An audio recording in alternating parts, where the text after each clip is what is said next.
first question I have is, what is the difference between inner being and God? Nothing significant.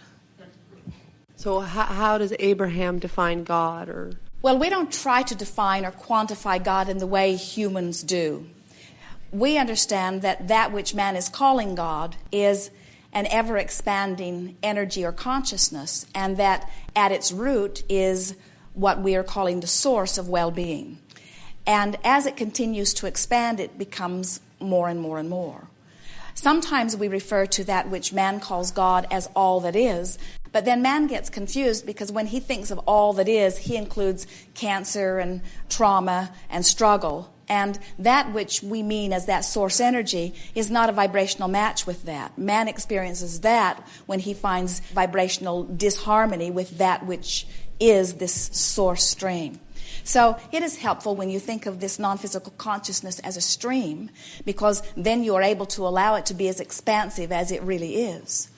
The epitome or the best translation of that which man wants to call God, we see in human, we see in infant, or we see in beast. In other words, it's a physical embodiment of that source energy. And since man wants to get his thoughts around that which is God, then man wants to translate it into some form in order to understand it. And rather than translating it into the form, we would translate it into the characteristics, into the feelings, into the personalities or attitudes. And so we would say to you that which man calls God and that which we know as source energy is joyous, liquid love, knowledge of well-being, ever pouring and ever available and always expanding.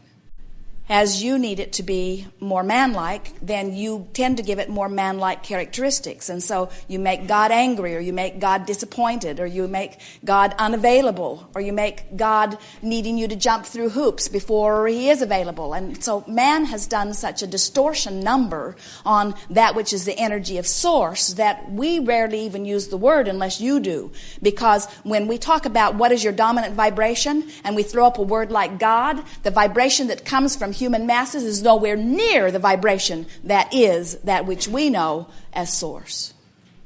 To human, God means superior. To the energy that is God, it is all that isness, equal, ever expanding. To human, so often, the vibration when the word God is offered, the dominant vibration that is stirred within is, I am inappropriate. And I'm trying to bring myself to the caliber of God, where the energy that is source says, you are magnificent, you are perfection, you are flawless, and you are expanding. When man thinks about God, man often thinks that God has standards that he must measure to. When that which is source energy approaches that subject, there are no standards that are other than self-chosen and self-imposed, because the perspective of the individual is so supreme and so important and so magnificent and so on the leading edge and so much the reason for the expansion of the universe that it must be not only enjoyed but encouraged. Human conjures with the word God opposite of that which source is, usually. God is love. God is well-being. God is adoration. God is appreciation. God is expansion. God is eternal. God is love. God is well-being. God comforts because God knows well-being. We'd get in a virtual reality and we would rework God if we were standing in your physical shoes. We would feel God rather than try to quantify God. So when you're listening to that music and you can feel joy within you that makes you want to move your body, you're full of that source energy. When you look at the face of someone who is innocent and free of judgment and you feel like you just like to lap them up and take them home and hold them close to you forever and ever, just to get that more of that feeling, you are full of that energy of Source. When you are feeling confidence and proud of yourself and knowing that you did really, really good, high on the moment that you have just conjured, you are full of yourself. When you are loving someone who is near you, just wanting to wrap yourself around them and through them and in them, you just love them so much that you just want to eat them alive, you are full of Source energy. When you are laughing, you are full of Source energy. God is emotion within you.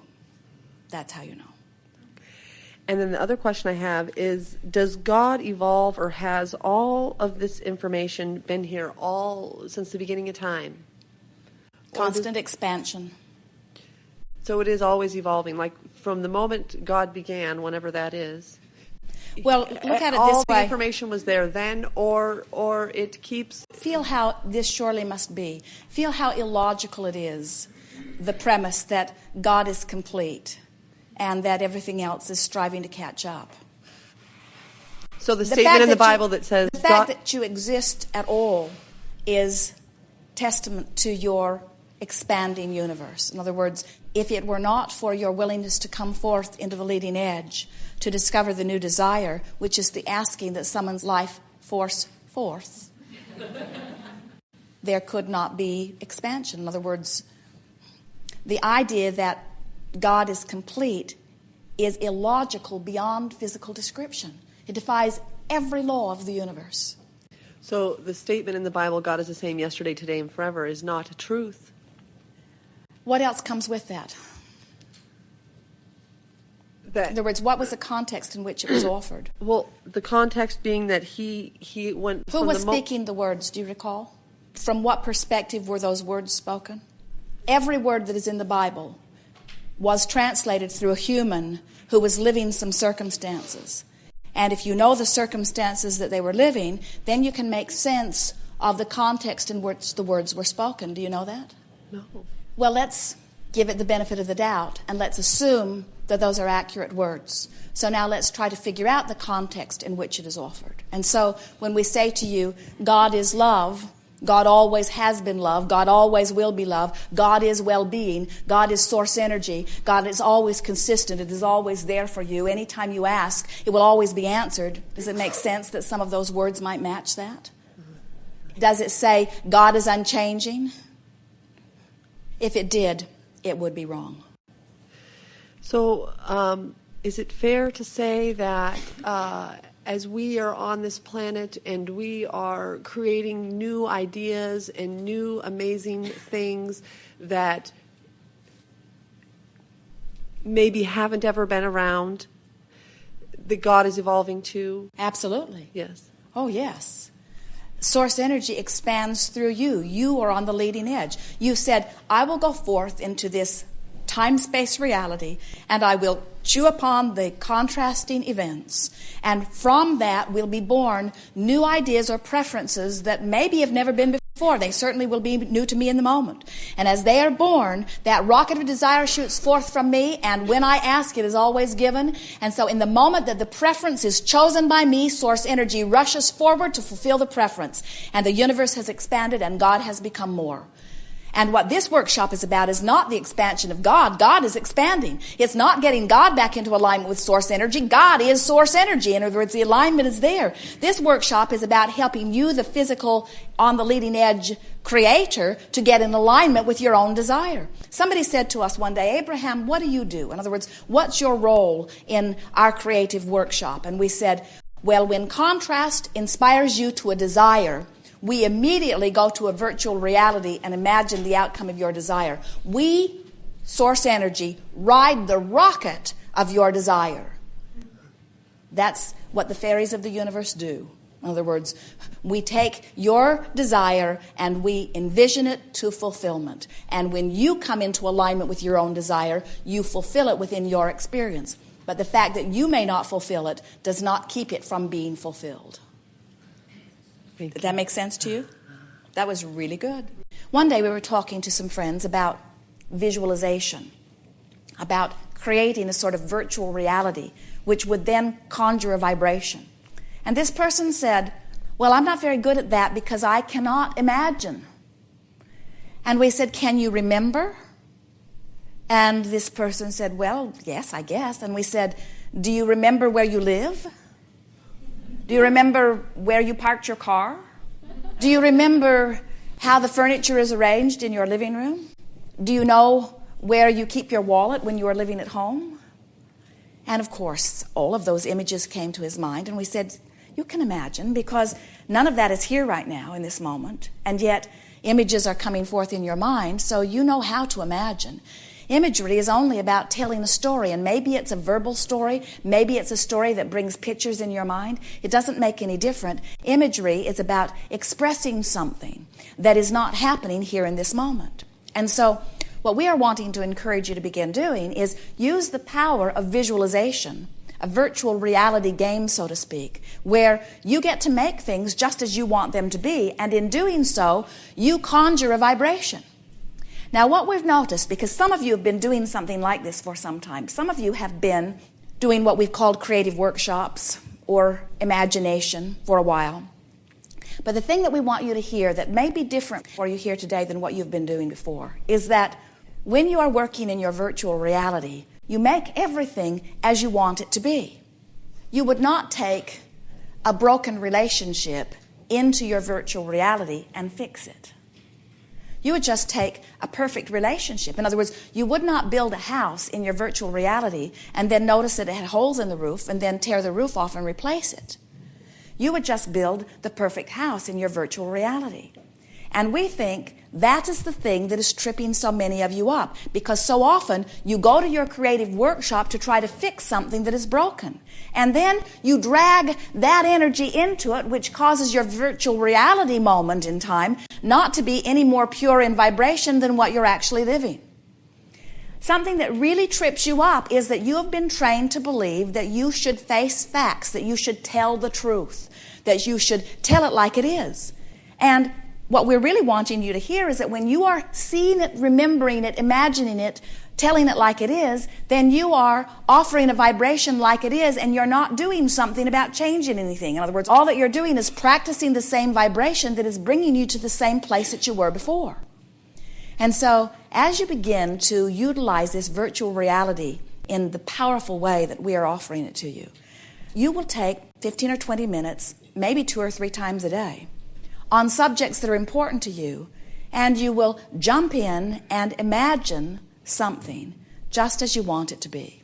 And if you find your mind wandering into the arena or area of trying to fix something that is broken, just laugh about it and leave the virtual reality and say, I'll come back later and I'll be as pure as I can be. In other words, dart in, have fun, and then get out before you get negative. Dart in, have fun, and then get out before you get negative. Try to contain yourself. Try to control yourself. Try to keep from trying to fix anything in virtual reality. And in time, what will begin to happen to you is your virtual reality vibration will become more dominant than your reality, or your telling it like it is.